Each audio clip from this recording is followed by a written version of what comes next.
Hello बच्चों, let's see this question. Right effects of global warming. कितना simple सा सवाल है कि आपको ग्लोबल वार्मिंग के इफेक्ट्स को लिखना है। चलिए इस क्वेश्चन को सॉल्व करते हैं और सबसे पहले ये देखते हैं कि इस क्वेश्चन को सॉल्व करने के लिए हमें कौन से की कॉन्सेप्ट की जरूरत है। अब देखिए, आपसे इफेक्ट ऑफ ग्लोबल वार्मिंग पूछा गया है। पहले ये जान लेते हैं कि ग्लोबल वार्मिंग है क्या। And global warming is the most important concept which you required to know in order to solve this question। अगर ग्लोबल वार्मिंग में अगर सिंपल टर्म्स में समझाऊं आपको, तो global warming is basically it is the increase it is the increase in the temperature of troposphere या फिर atmosphere लिख लेते हैं। It is the increase in the temperature of atmosphere near the earth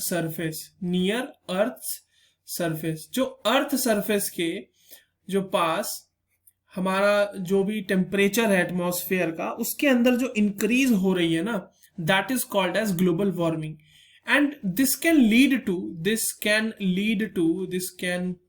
lead to global climate pattern change. इससे क्या होगा कि इससे पूरा का पूरा जो ग्लोबल क्लाइमेट है ना हमारा, वो चेंज हो सकता है। तो it can lead to change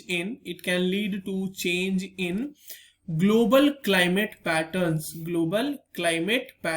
ठीक है, अब देखिए ग्लोबल क्लाइमेट पैटर्न्स अगर चेंज हो जाएंगे तो वही क्या क्या चेंज होंगे ना, वही इसका इफेक्ट है बेसिकली ग्लोबल वार्मिंग का। वही तो इफेक्ट्स होंगे कि क्या क्या चेंजेस आ रहे हैं ग्लोबल वार्मिंग की वजह से। ठीक है, नाउ वी हैव अंडरस्टूड कि व्हाट इज ग्लोबल वार्मिंग। तो भैया अर्थ सरफेस के पास जो एटमॉस्फेयर है, जिसको ट्रोपोस्फेयर बेसिकली हम कहते हैं, उसका जो है एवरेज टेम्परेचर जो है वो इंक्रीज कर रहा है, उसका टेम्परेचर जो है वो बढ़ रहा है, and which can lead to global climate pattern changes.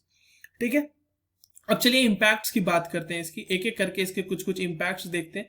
Impacts लिख लो या फिर इफेक्ट्स लिख लो, दोनों चीजें तो सेम ही होती हैं। तो सबसे पहला जो इम्पैक्ट आपको देखने को मिलेगा वो मिलेगा कि rise in sea level rise हो रहा है इससे। अब आप सोच रहे होंगे कि sir rise in sea level कैसे हो रहा है। ठीक है, तो राइज इन सी लेवल बच्चों इसलिए हो रहा है क्योंकि ग्लोबल वार्मिंग की वजह से जो आइस कैप्स है ना, जो ग्लेशियर्स हैं, उनकी मेल्टिंग फास्ट हो रही है ड्यू टू increased melting लिख लेते हैं, due to increased melting of ice caps या फिर ice caps और glaciers। ठीक है, इनकी मेल्टिंग से जो है राइज हो रहा है सी लेवल में। उसके बाद क्या हो रहा है, चेंज इन रेनफॉल पैटर्न हो रहा है, रेनफॉल पैटर्न में चेंज हो रहा है। तो let me right the change first. Change in rainfall pattern. ठीक है, रेनफॉल पैटर्न में भी चेंज हो रहा है इसकी वजह से।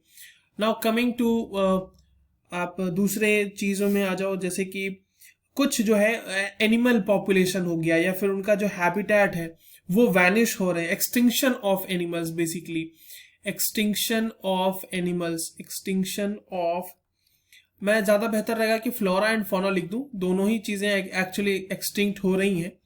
ठीक है, extinction of flora and fauna due to habitat loss, due to climate change and habitat loss and climate change. ठीक है, इसकी वजह से जो है फ्लोरा एंड फौना जो है डिस्ट्रॉय हो रहे हैं।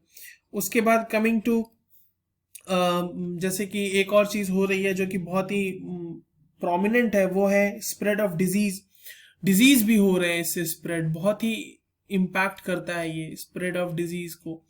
ठीक है, तो these are the basic impacts which can global warming cause. और आप समझ सकते हो कि इसकी इन सब की वजह से अगर मान लो सी लेवल राइज हो रहा है या मेल्टिंग ऑफ आइस कैप्स और ग्लेशियर्स हो रहे हैं, रेनफॉल पैटर्न में चेंज हो रहा है, फ्लोरा फौना डिस्ट्रॉय हो रहा है अगर कहीं का, so these all will lead to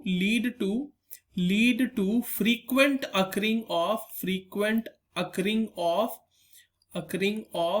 natural disasters like floods, है ना, ड्रॉट्स, इन सारी चीजों का जो है फ्रीक्वेंट अकरिंग होने लगेगा। So these are the basic impacts for global warming. I hope you understood this well. All the very best.